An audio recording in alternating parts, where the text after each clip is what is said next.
Welcome to Close Your Eyes, Listen to Stories. Close your eyes, relax, and let me take you into the story. Before you see John Henry, you hear him. The sound comes first, sharp and bright, a hammer striking steel deep inside a mountain. Each blow ringing out like a bell that has forgotten any church and belongs only to stone, sweat, and echo. In that sound, the legend begins. You enter his world in the restless decades after the American Civil War, when the country stitched itself together with rails, even as many of its wounds remained open. Railroad companies pushed lines through ridges, river valleys, and hard blue mountains. Camps rose beside unfinished grades. Fires burned low in cook yards. Mules stamped the mud flat into slick ribbons. Men woke to the smell of wet canvas, coal smoke, and boiled coffee, then went to the cuttings and tunnels where daylight thinned quickly and work became rhythm. This was the age that made room for a figure like John Henry. Black laborers, newly emancipated or only one generation away from bondage, took dangerous work where wages could be found. Some crews were free men. Some were trapped in the brutal systems of prison labor and debt peonage that replaced older chains with newer ones. Irish workers, local farmers, wandering hands, and skilled drillers met in the same rough camps. Each crew carried its own songs, jokes, tools, and grievances. But inside a tunnel, distinctions narrowed. There was the wall of rock. There was the steel drill. There was the hammer lifted and brought down with exact force. John Henry stands at the center of this world, though the record around him is blurred. That blur is part of his power. Some researchers connect him to the Chesapeake and Ohio Railway and to the Great Big Bend Tunnel in what is now West Virginia. Others point toward Alabama, where the Louisville and Nashville line cut through Coosa Mountain. Another careful line of inquiry links the ballad to Lewis Tunnel in Virginia and to prison labor records from the 1870s. None of these theories closes the matter completely. Instead, each one opens a different doorway into the same remembered chamber. That is how folk heroes often arrive. They do not enter through a single certified document. They gather from voices. A work song becomes a verse. A verse becomes a local claim. A local claim travels down another rail line. And by the time a collector writes it into a notebook, the man at the center has become larger than any one biography can hold.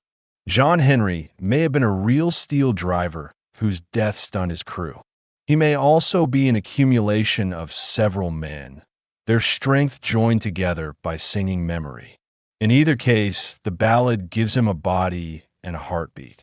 In the oldest lines of the song, you can already hear what mattered most. The captain says a steam drill will beat the men. John Henry answers that a man is nothing but a man, but before he lets a machine beat him down, he will die with a hammer in his hand. That line has survived because it carries pride and sorrow in the same breath. It is not the boast of someone untouched by fear. It sounds more like a vow spoken by a laborer who knows exactly how much the world expects him to endure. The work itself was specialized. A steel-driving crew usually worked in pairs. One man held and turned the long drill against the rock. The other swung the hammer, striking the head cleanly, then waiting for the drill to twist a little before striking again. Dust filled the air. Candles guttered in wall cracks. Water seeped from the stone and ran down sleeves. Hearing had to be keen. Timing had to be perfect. A careless blow could crush fingers or split a skull. A well-matched pair sounded almost musical, as if the mountain were being opened by percussion. That musical quality matters because John Henry is never only a laborer in memory. He is also a rhythm. The ballad followed railroad lines, prison farms, timber camps, and front porches because it could be sung to the pace of work. You can feel how the legend was shaped by repetition. The hammer rises. The hammer falls. The verse returns. The name returns. John Henry. John Henry. John Henry. So the origin of the legend is not one single birthplace. It is an entire landscape of hard labor in the railroad age, where mountains were treated as obstacles to be pierced and workers were treated as tools that could be replaced. In that landscape, one man or several gathered into one name began to stand for endurance itself. The first gift of the story is simple. Before John Henry becomes a symbol, he feels like a presence in the dark, breathing, sweating, listening for the next strike, refusing to vanish. To understand why the name stayed alive, you have to imagine John Henry not as a giant car from Folklore all at once, but as a worker who grew into legend one swing at a time. He may have been tall or merely broad through the shoulders. He may have had hands scarred, white at the creases where the hammer handle rubbed hardest. He may have spoken quietly until work began. The songs do not agree on every detail, and that uncertainty feels honest. Folk memory often preserves character more faithfully than measurements. What it preserves about John Henry is competence. He is not praised for noble blood, fine education, or an easy smile. He is praised because he can do the job that frightens other men. In tunnel work, that kind of mastery was intimate. A steel driver had to know how rock answered. Some walls were brittle and flaked under impact. Others were stubborn, slick with moisture, and apt to throw back the blow through the handle into wrist and elbow. Good drillers could hear the difference between a true bite and a wasted strike. A legendary driller in the minds of the camps would have felt the mountain thinking back. One reason scholars take the John Henry ballad seriously is that it preserves trade knowledge inside the poetry. The helper on the team is sometimes called a shaker, the man who rotates the drill between blows so the bit bites a round hole into the face of the rock. The ballad remembers captains, white bosses, timing, wagers, and the humiliation of being measured against a machine. These are not details added by someone gazing from a distance. They sound like the memory of labor itself. If John Henry had a flaw, and the legend suggests that he did, it was pride sharpened by necessity. The famous answer about dying with a hammer in his hand is stirring, but it is also dangerous. Pride can steady a person against insult. Pride can also keep him from stepping back when the price has grown too high. A man who has spent years proving his worth in a world determined to undervalue him may find it impossible to refuse a challenge framed as proof of whether he matters. That is one reason the story still aches. The world around him was full of small textures that rarely make it into short retellings. Workers often tied cloth around their necks to catch the constant dust. Candles were stuck into clay or carried in caps.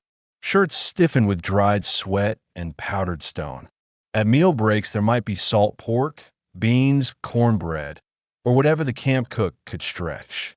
When the shift ended, men mended boots, sharpened bits, traded stories, and listened for news moving along the grade faster than any locomotive had yet managed. In such places, stories were not decoration. Stories were a way to measure who had suffered, who had held fast, and who deserved to be remembered. This is where Polly enters the edge of the picture, though her role changes from one version to another. In many later tellings, she is John Henry's wife, a woman as steady and formidable as he is. In one widespread account, after John Henry falls, Polly takes up the hammer and outdrives the steam drill herself. Folk legend. Whether or not that happened, her presence in the tradition is revealing. John Henry's story was never only about one isolated strongman. It grew inside communities where women hauled water, washed clothes, kept accounts in their heads, tended the hurt, buried the dead, and carried memory as fiercely as any singer. Some of the most careful modern researchers suspect that the historical John Henry, if he can be identified, may have been a black laborer caught within the convict leasing system. That possibility darkens the story. It means the race against the machine was not simply a contest of pride.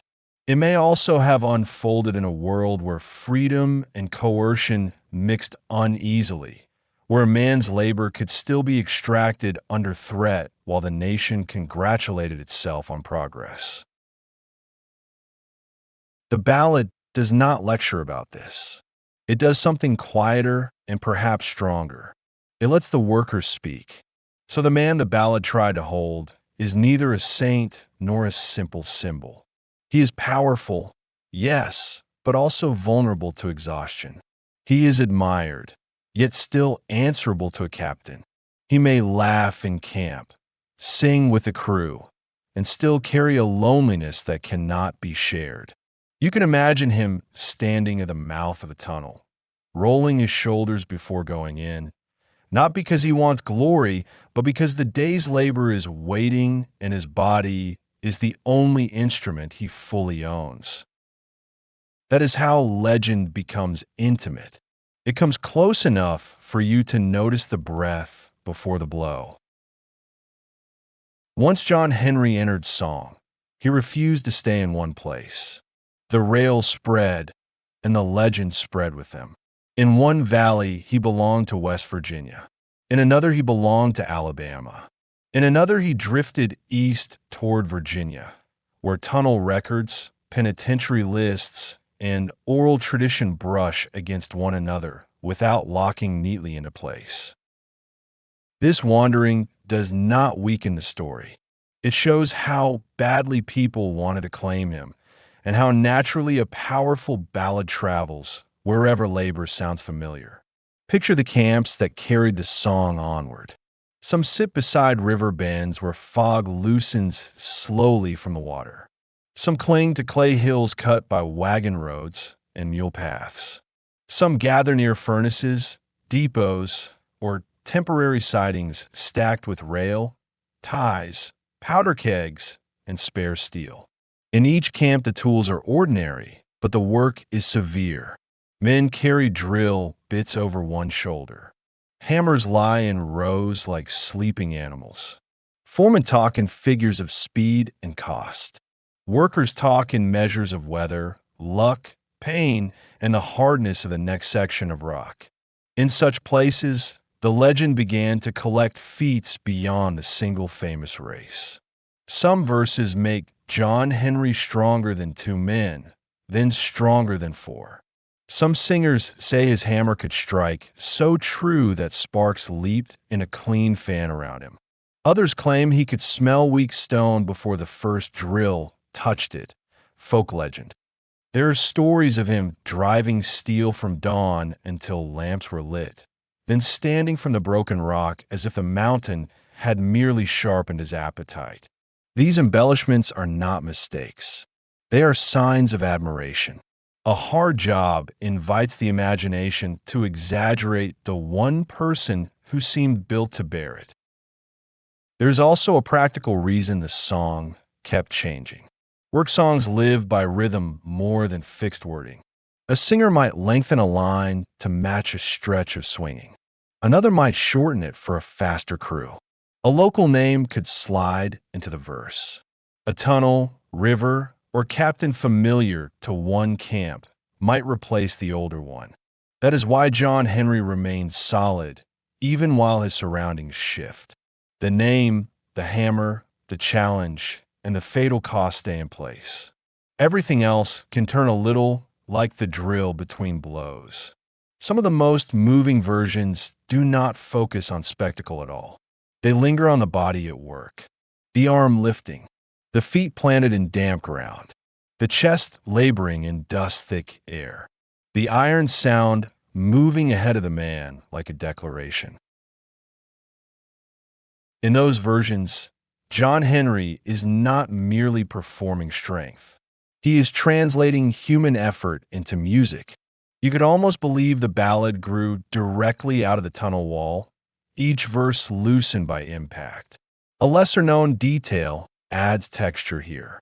The so-called steam drill in many versions may not have been steam-powered in the strict sense. Some early mechanized drills use compressed air rather than steam, and later singers often preserve the older word because it sounded right and carried the idea of industrial power just as well. Folk song does not mind technical correction if the emotional truth is already secured. What mattered to the workers was not the engineering label. What mattered was the arrival of the machine that promised to make skill, stamina, and maybe whole crews seem less valuable. That is why John Henry's legend belongs to more than railroad history. It belongs to the long human anxiety that rises whenever a new device enters the workplace with a smile of efficiency. The fear is rarely about the machine alone. It is about being told that speed is the only measure of worth. It is about hearing that experience can be replaced, that hands trained through years of hardship are now too slow, too costly, too mortal. In this sense, the story grew wider than the tracks almost immediately. It was never only about tunneling. It was about dignity under pressure. As the song moved through Black communities, especially, it gathered another layer. John Henry became not just a laboring hero, but a figure through whom endurance, grief, humor, and defiance could be sung together. The ballad could be strong without sounding triumphant. It could be mournful without sounding defeated. That balance is rare, and it may explain why the story outlived many more literal accounts of railroad progress. Iron rusts, ledgers disappear, but a song that knows how labor feels in the bones keeps finding new mouths. So by the time the legend is fully grown, John Henry is already larger than a single tunnel or county. He belongs to work gangs and front porches, to prison yards and folk festivals, to old recordings with rough edges, and to quiet retellings like this one. The tracks carried, or timber, passengers and mail. The story rode them too. It arrived wherever people needed one name for courage under impossible weight. At the center of the legend stands the contest itself, simple in outline and vast in feeling. A captain, a boss, or an engineer brings in a new drill and speaks the sentence that turns labor into challenge. This machine can beat the best man on the line. The exact place changes with the singer. Big Bend Tunnel appears in many retellings. Alabama claims the moment in others. Virginia shadows the scene in more recent research. But wherever the race occurs, the emotional setting is the same. A mountain waits. Men gather. Pride hardens into resolve. You can imagine the air inside the cut before the contest begins. Damp stone gives off a mineral chill even when the day outside is warm. The tunnel mouth frames a pale sheet of light, but farther in the world narrows to candle flames, shadowed backs, and the wet shine of steel. Water ticks from the ceiling. Powder smoke from earlier blasting still clings in pockets. Somewhere a mule snorts outside. Somewhere a foreman clears his throat and pretends the outcome is a matter of numbers alone. John Henry steps forward because that is what the story requires of him, but also because the world around him leaves very little room for refusal. If he declines, the machine wins by default. If he accepts, his body becomes the field on which the argument will be settled. This is why the famous boast never feels merely theatrical. It sounds like the speech of a man cornered by history. He does not say he is immortal. He says he would rather die with the hammer in his hand than be beaten down. The line glows because it is brave and terrible at once. The contest begins. The machine chatters, hisses, pounds, or shrieks depending on the version. The sound is ugly because it lacks breath. John Henry's hammer answers with rhythm. His shaker turns the drill a quarter turn between blows. Strike, turn, strike, turn. Sparks leap. Dust thickens. The metal face of the hammer grows slick. Men outside the circle begin, counting almost without meaning to. The strokes gather into a pattern so steady that it seems less like effort than fate moving through muscle. Some singers say John Henry takes 2 hammers, one in each hand, folk legend. Others keep the scene more believable and therefore, in some ways, more moving. 1 hammer, 1 steel, 1 expert team, 1 body pushed past reason. In either version, the mountain becomes an audience. Stone returns the blows with rolling echoes. The tunnel amplifies the sound until it feels as though a whole buried orchestra is striking with him. Hours pass, or minutes stretched into eternity. Sweat runs into his eyes. His shirt darkens and then dries white with salt. The tendons in his forearms stand out like cords. The shaker's hands go numb from the constant turning. Somewhere behind them, the machine keeps up its blind mechanical chewing. But the human pair has something the drill does not have. They can adapt.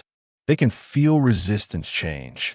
They can lean into a fault line, angle the steel, and answer the mountain rather than merely assault it. This part of the legend holds a strange tenderness. John Henry is not fighting the mountain exactly.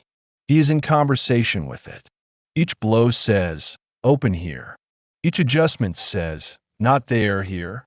That intimacy between worker and material is one reason the victory matters.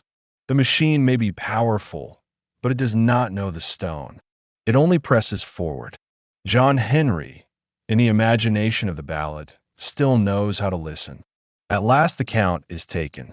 The depth of the holes is measured. The verdict comes. John Henry has won. He has driven more steel, cut deeper, proved that the skilled human body can still outperform the new machine, at least for one terrible shining interval. Men shout. Hats lift. Perhaps someone laughs in disbelief. Perhaps the captain himself goes quiet. The world, for a heartbeat, belongs to the hammer. Then the cost arrives. In the most familiar version, John Henry steps out of the tunnel, lays down his hammer, and collapses. In some tellings, he dies with his head in Pollyon's lap, folk legend. In others, he falls where he stands. Some verses say his heart gave out. Others leave the cause unsaid, as if the body simply spent the last coin it had. The victory remains, but it is edged with the deepest sadness the ballad can hold. A man defeats the machine, and the machine still inherits the future. That is why the race is remembered not as a cheerful tale of competition, but as a lament wrapped around a triumph. John Henry proves what a human being can do. He also shows the cruelty of asking a human being to prove it in that way. The mountain is opened. The line moves forward. Progress claims its success. Yet the song refuses to let the price disappear into the ledger. It keeps the hammer raised in the mind for one long instant, bright against the dark, before letting it fall. After John Henry falls, the legend does not grow quiet. It becomes more crowded, more sorrowful, and in some ways more generous. Other voices step in. Polyon steps closer. Singers who never saw the tunnel for themselves begin carrying pieces of it over fields, through prison yards, onto porches, into lumber camps, and across phonograph recordings that catch the song with all its rough edges intact. Death, in folklore, is often where a life begins to travel. Polly, and is one of the most striking figures to emerge from that afterlife. In many later versions, she is grieving, resolute, and strong enough to continue the work. The best known story says that after John Henry dies, she picks up his hammer and beats the drill herself for a while, folk legend. The tale may have grown because listeners could not bear to let the strength end in silence. It may also reflect an older truth that camps and laboring communities depended on women whose endurance was seldom praised with songs of their own. By placing Polly in beside John Henry, tradition quietly admits that heroism is rarely solitary. The ballad itself proved unusually durable. Early collectors found it in many forms, with verses that overlapped but did not match exactly. That is a sign of age and circulation. A fresh commercial song tends to stay stable for a while. A true folk song, handed from singer to singer, gathers abrasions, substitutions, and local weather. John Henry's ballad did exactly that. One singer gave him a white house over his grave. Another buried him in sand. Another placed him in a railroad cut beside the track. Another turned the captain into a nameless boss, so the conflict could travel anywhere labor and authority met. Some of the most valuable versions were preserved by black singers whose performances held more than narrative. They carried timing, strain, humor, and the physical memory of work rhythm. When scholars such as Guy Benton Johnson and later Lewis Chappell gather variants in the early 20th century, they were not collecting a museum piece. They were catching a living current while it was still moving. By then, the historical rail projects connected to the legend were already receding into the past, but the song was still fresh enough to reveal how closely it had lived beside laboring bodies.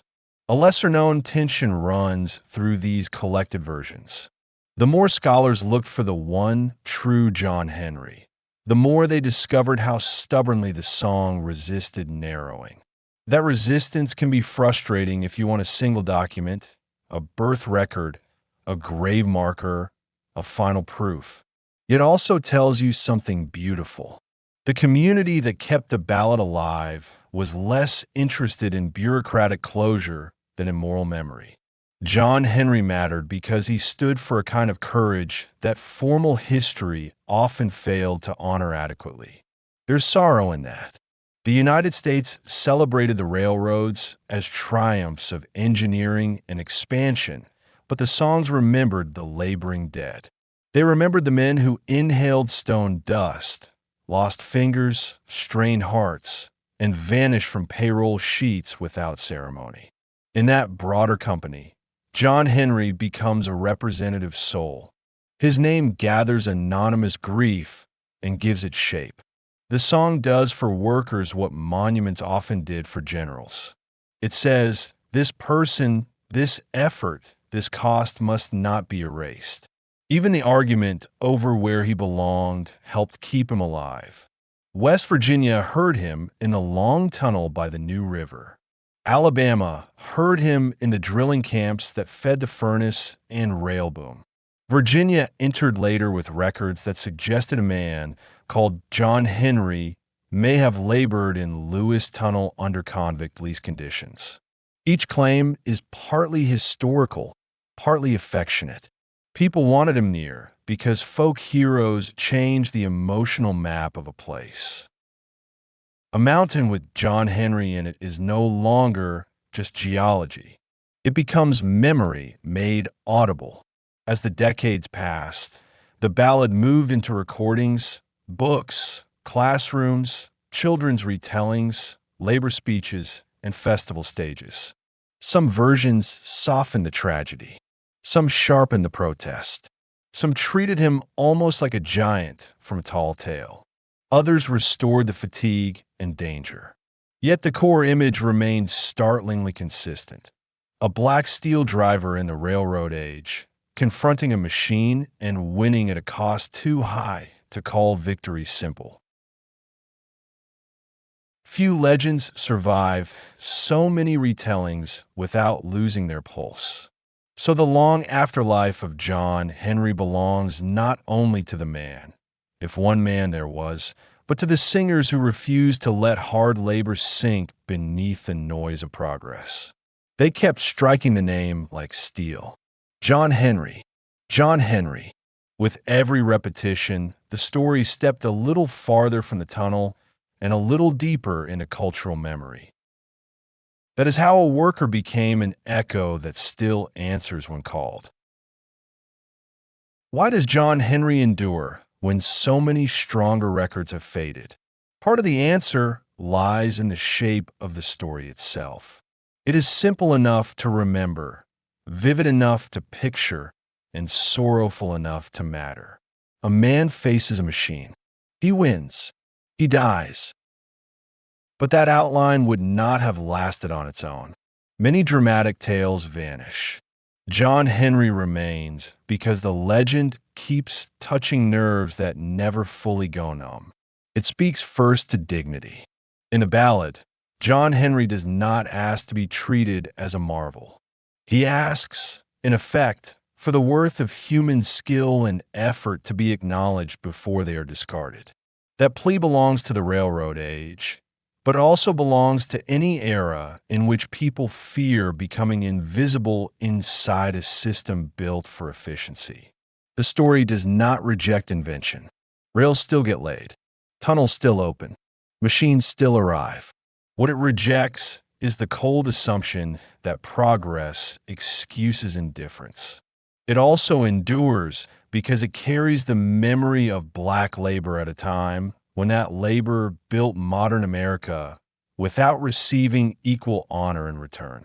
The railroad cuts, the furnace towns, the blasted tunnels, the prison work camps, the muddy grades where lives were spent in increments of exhaustion, all remain easier to celebrate in abstract than to confront in detail.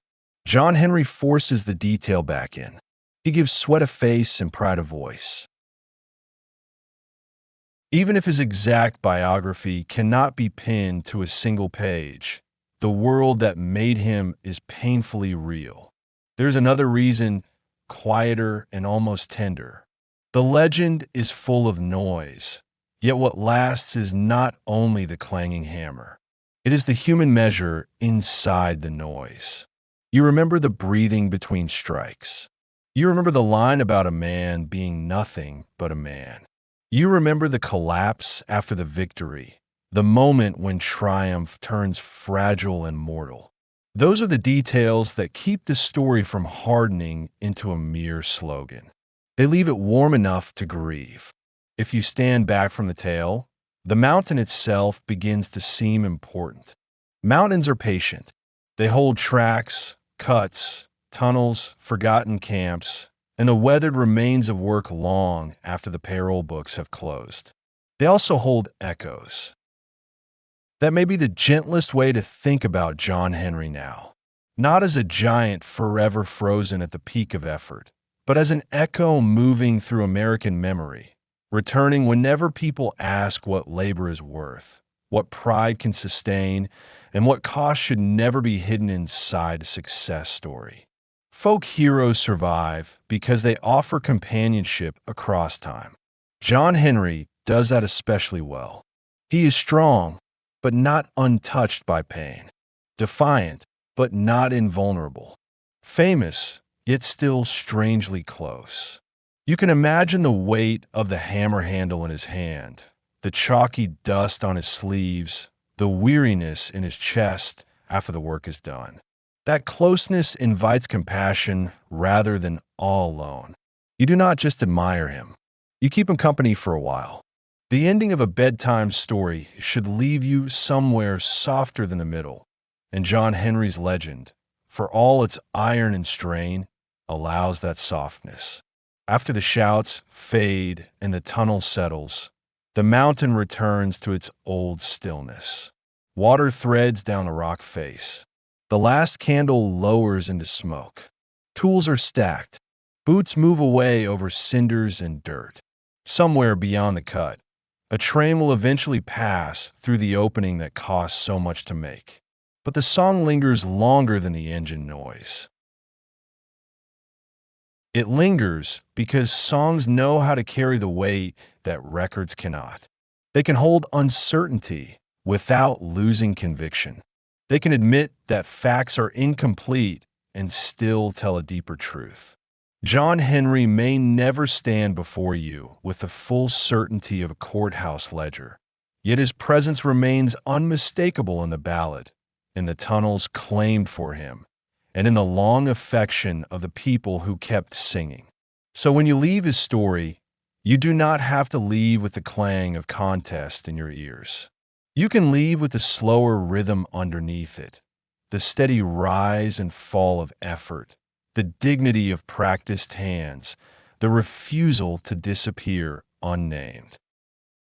Far off, the hammer is still ringing, but now it sounds gentler, as if distance has wrapped the metal note in cloth. The mountain keeps it, the song keeps it, and for a little while, you keep it too. And that's where this story comes to a rest. Close your eyes, carry this story with you, and slowly drift off to sleep. If you enjoyed it, subscribe to Close Your Eyes, Listen to Stories. There's always a new story waiting for you here. Sweet dreams.